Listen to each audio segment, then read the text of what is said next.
start clicking through, and when it gets to a big hand, I'll pause it and tell you guys which one we're on.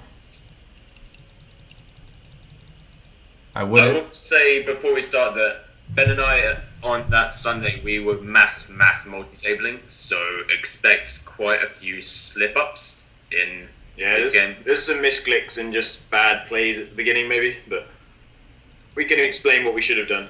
Yeah. Okay, cool. How many tables were you guys playing? I was at one point I got up to 28. I don't know about Ben because we play on opposite sides of the room, but I think it's like 15. My laptop can't take more because I don't have my monitor here, so... Okay, that's pretty strong. Alright, so the first hand we're going to look at is these tens. Raise, call, call. We call and flop pretty strong. Alright. And this is how you come second in the... Nah. Do this all day, every day.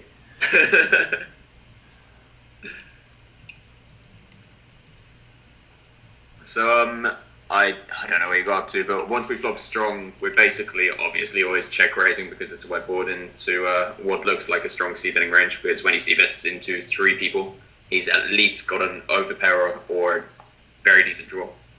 So we're just going to go for maximum value and check raise, bet on pretty much any run out, probably not a diamond actually, or a 7 or a 9, but apart from that.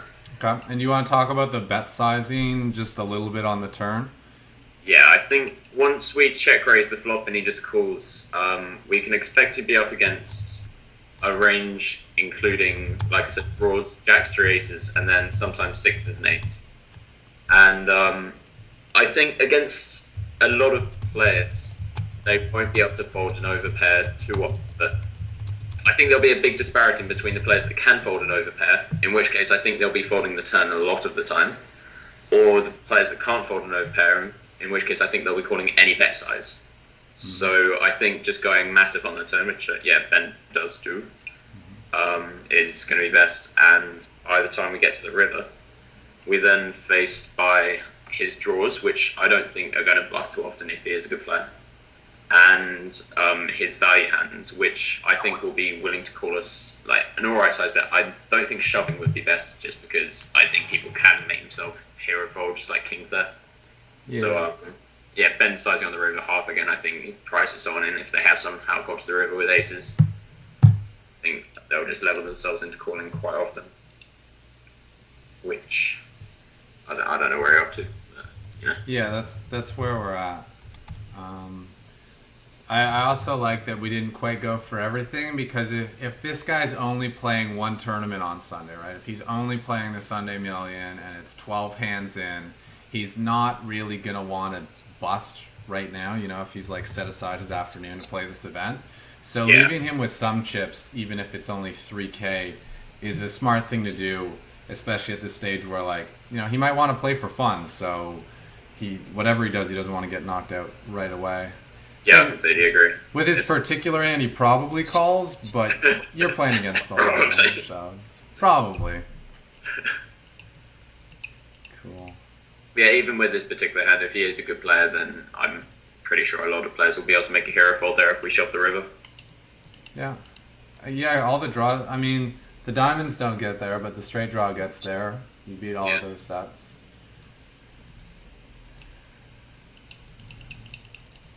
Does he play as loose as you did in the Sunday 500 review we did, or can I skip over the King 3 suiteds and such for the most part? I don't know. Yeah, I don't think it'll be quite as loose as Charlie, but okay. Some of the opens might be a bit loose early on. I definitely realised that Ben and we've influenced each other's plays a lot. Like, at first, I started, when he watched him play tournaments, I'd be like, 6-bet jam, 3-6 suited, every time I get it.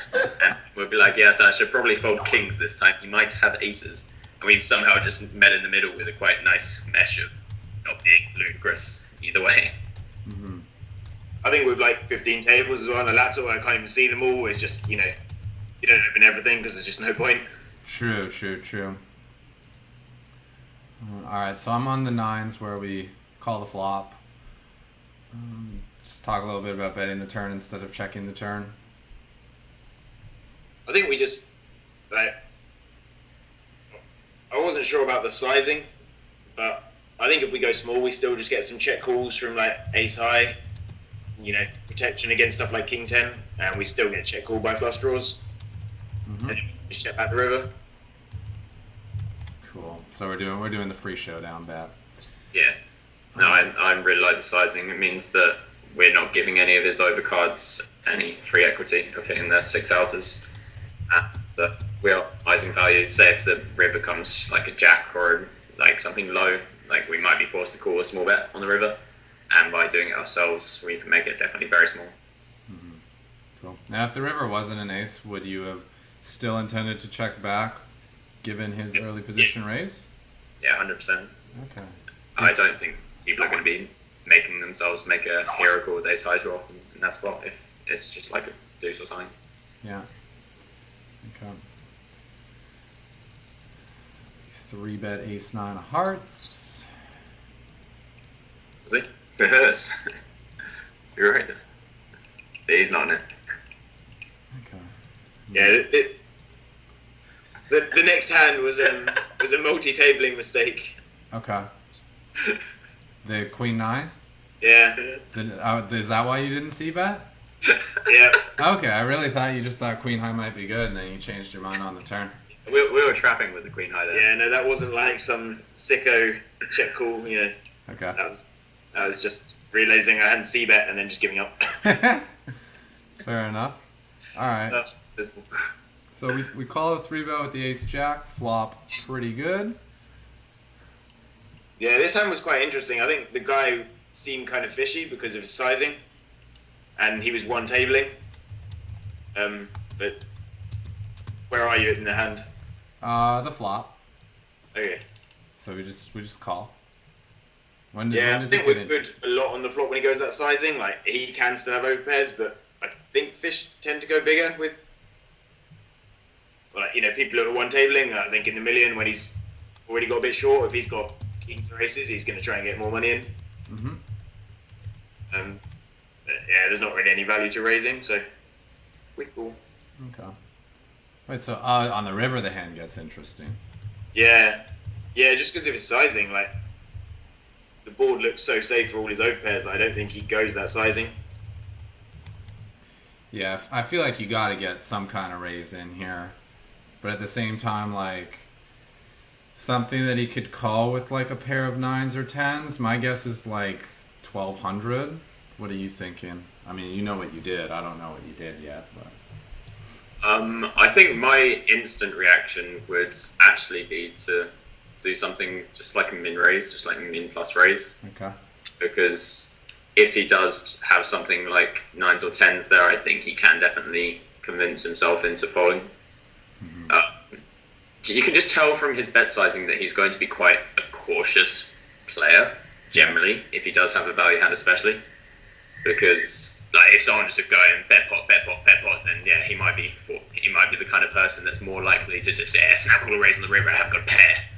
Mm-hmm. But I think generally when it's kind of a bit of a fish mentality thing when they're playing, even when they're playing aggressively, passively, like they're betting small and cautiously, I think they're less likely to call big raises. Makes sense. So you guys go in the middle, and you have the same hand. Anticlimactic. There. Ace king. Ah, you were drawing with the ace king, and when you didn't hit your draw on the flop, you just folded to a c-bet. Okay. I mean, I'm with that. Like 4-away, you don't need to get carried away with floating and be like, oh, I'm so under wrapped. Like I had ace king before the flop, I could still be good, and if I turn a jack or a 10, I can bluff. And like, fuck that. Fuck getting carried away in these spots when you have like 18 other games to choose from where you certainly have some good spots going on.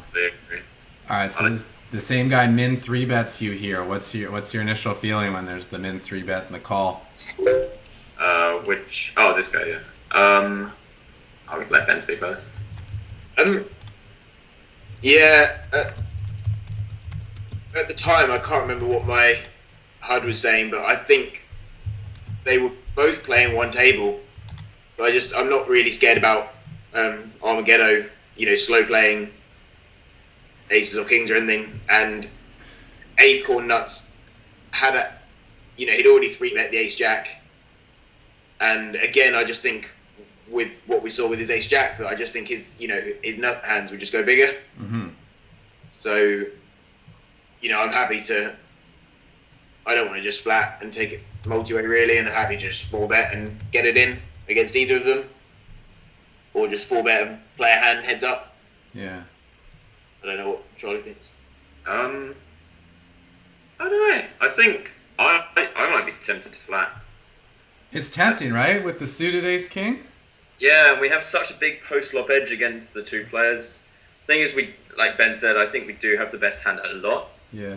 But the problem is that there's a decent chance that if we 4-bet, we don't get called off. We don't get called by worse, whereas if we do come up against hands like ace queen and ace jack suited quite often. Yeah. And at this stage in the tournament, if it comes an ace high board, like we're getting at least 2 streets of value in a 3-bet pop, which is the majority of their stack.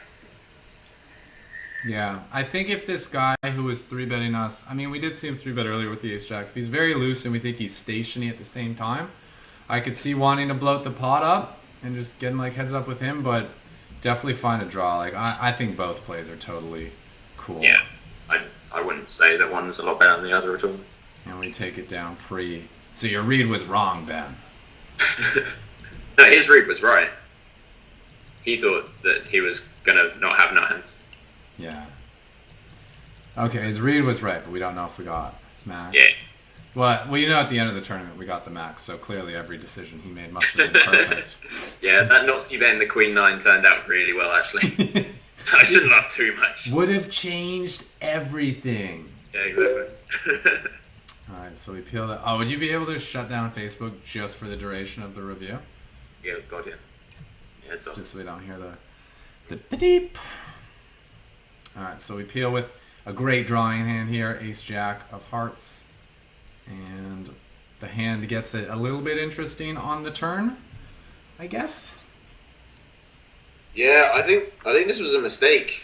The guy had been really nitty, and I think it was his first open, and I was playing a lot of tables and aware that I thought he was going to bet quite a lot on the river, a lot of the time.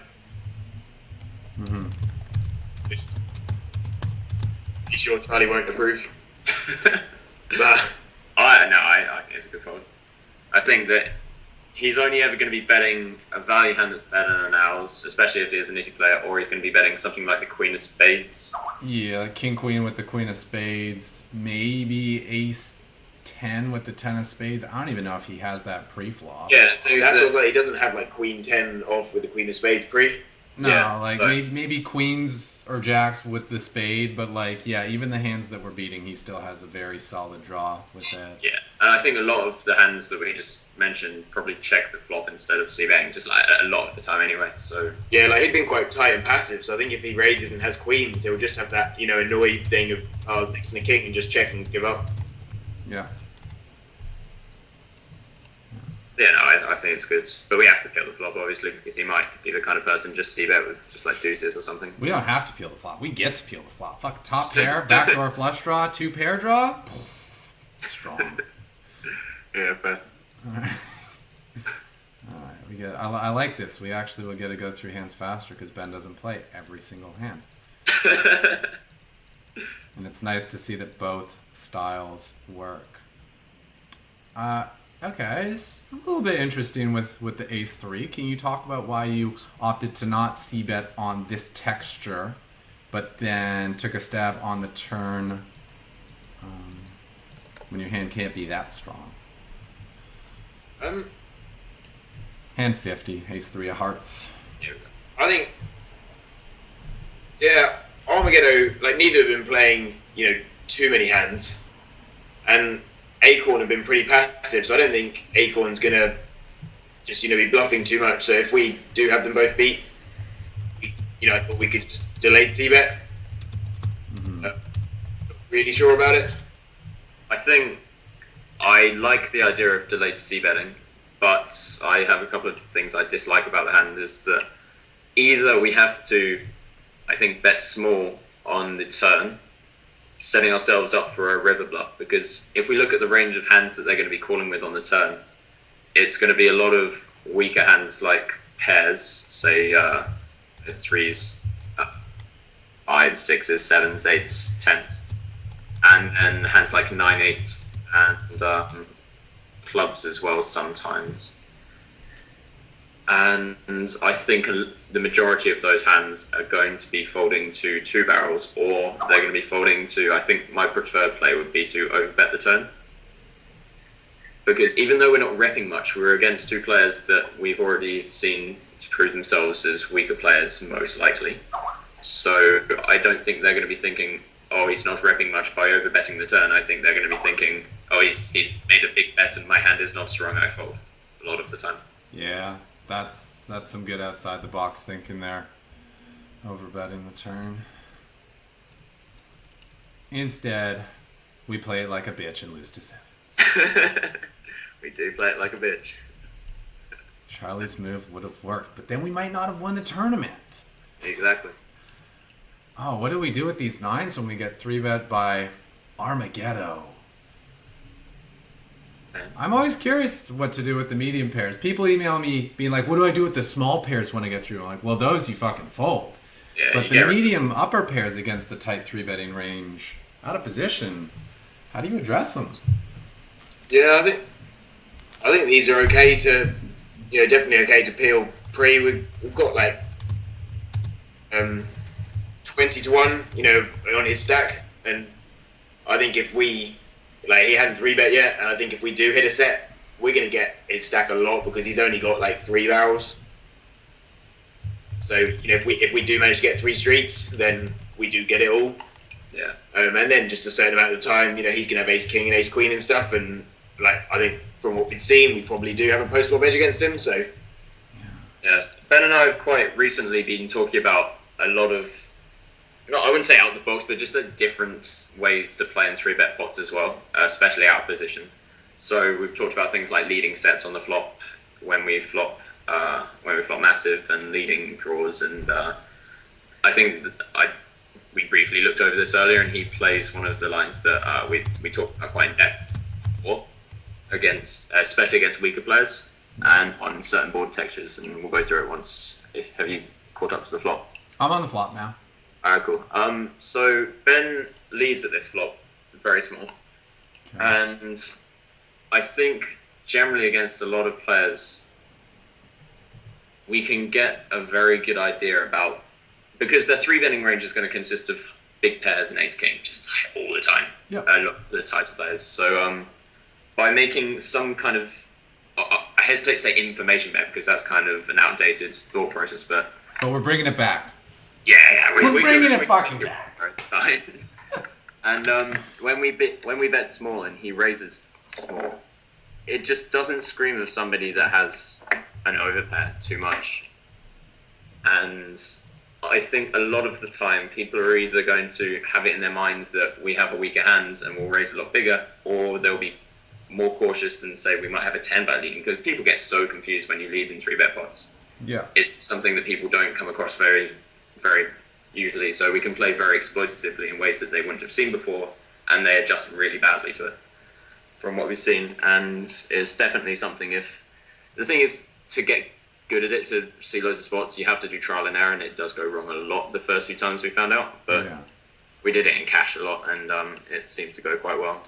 So when the turn comes and he keeps betting, we are going to go with our reads. I don't know how Ben played it when he was in game, but the way that we've been talking about doing it when we're against weaker players is we do what they do. We snap call when we have a marginal strength hand. We don't want to bluff the river.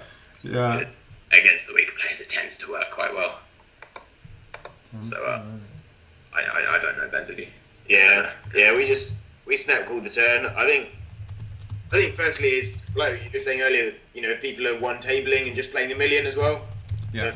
When he raises the flop, it's quite unlikely that he's going to have an overpair anyway, because they will be worried about us having a 10, him kind of risking his tournament if he gets more money in.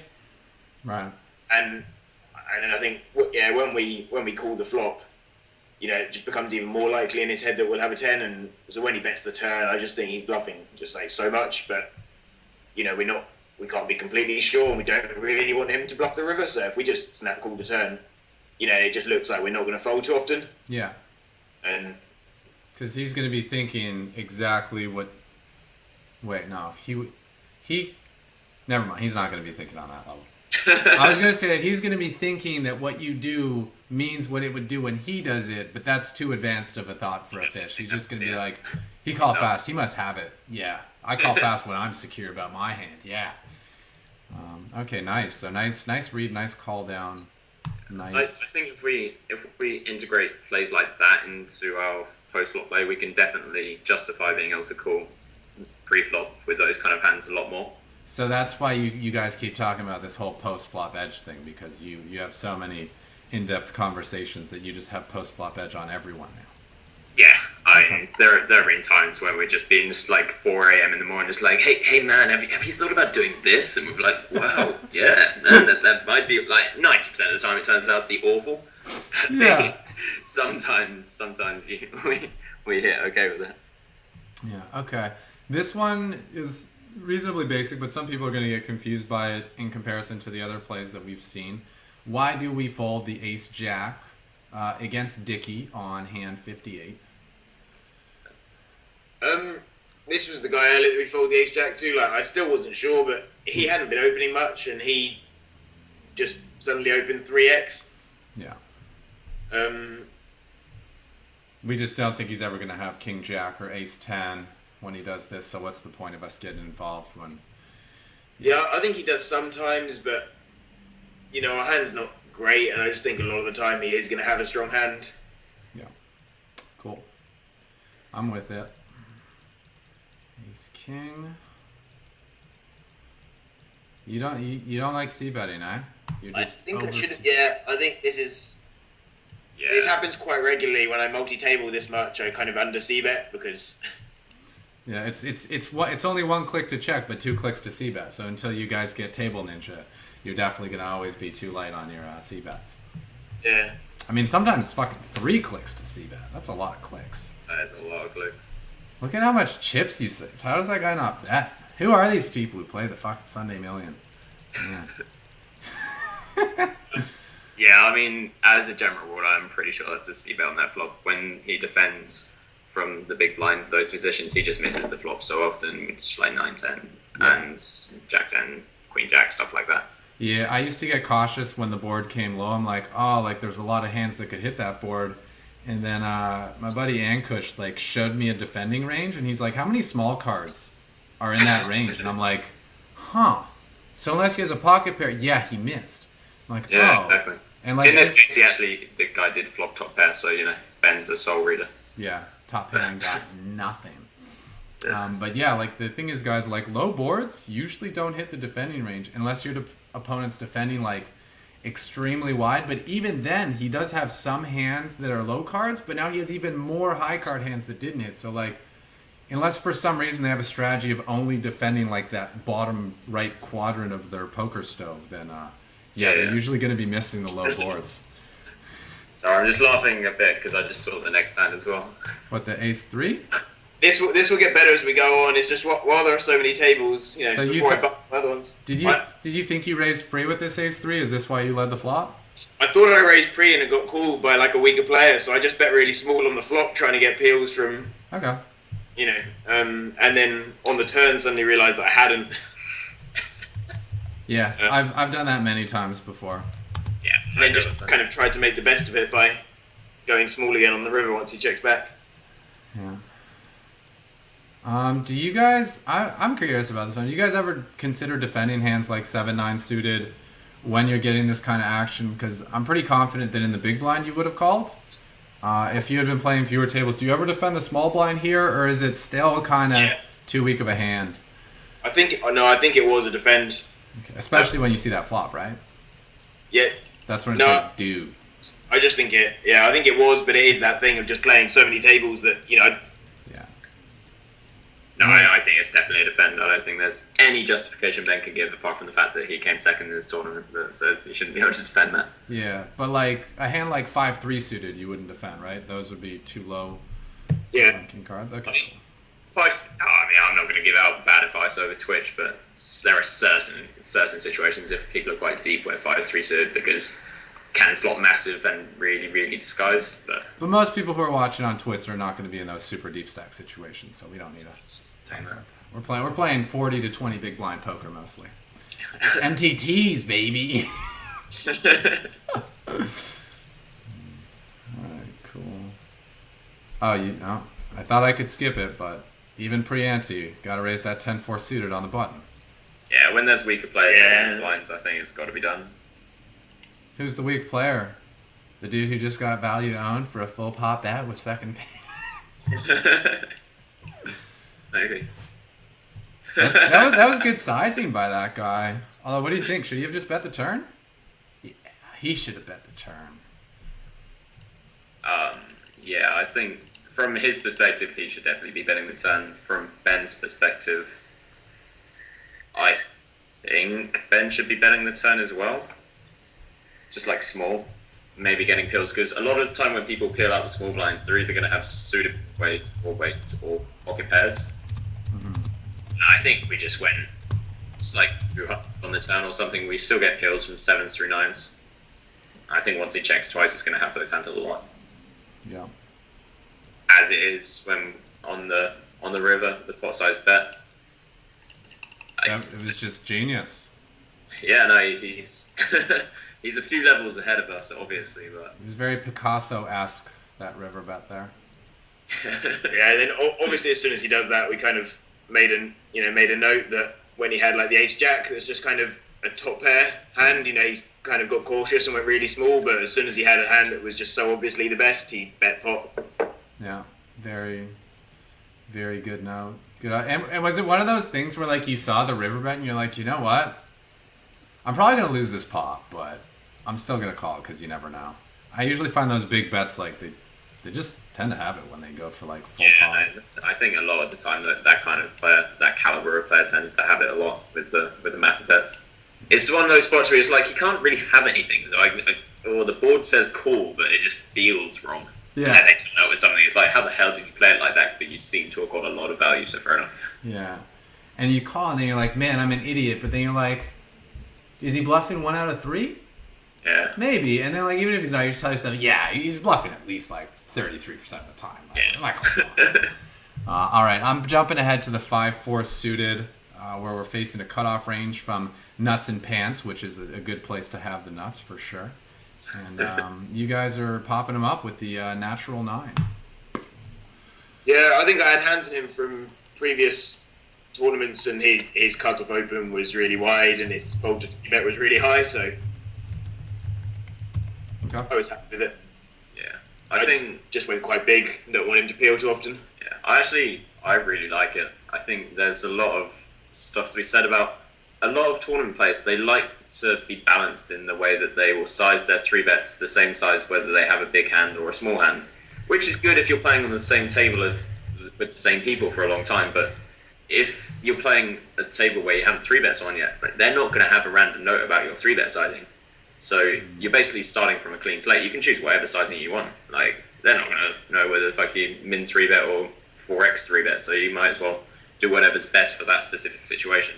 And I think with a hand like 5-4 suited, it flops quite badly, especially in 3 bet pots, because in 3 bet pots we want to have more high card hands because the value of a high card goes up, whereas stacks get shallower. So we want to be seeing fewer flops. So if we want to see fewer flops, we want to be 3 betting big with these kind of hands. So I'm actually a massive fan of the play. And I think as well that he was, I think, reg or semi-reg. So I think he will be opening slightly wider because both players on the blinds are weaker. So he'll have an even wider cutoff range than the one that we already know he has is wide. Mm-hmm. Makes sense. I like it. All right, we defend Jack 10, and that's not a hand that we need to talk about. I see weak players. I'm not skipping the King 7 on the button. I know that we're attacking those weak players and betting our gut shots. And again, that low board that no one's hitting like the one we saw earlier when we had Queen 10 suited. No one hits those boards. No, that's all. Easy bets. I think also against those kind of players, especially that we're quite deep with the guy in the big blinds. It's a board where if they had a big hand like a set, they would be check raising. And if they don't, there are just so many runouts that are just like high card that we can just barrel. And I think we're just going to get two folds so often. So I think, just betting and with the intention of triple barrel bluffing a lot of the time is going to be really profitable against especially a massive selection of players. Oh yeah, that used to be my strategy back in the day. If the board came paired and the highest card was a 7, triple barrel every time. Every Just time. empty the clip. They're just gonna be like, you know what?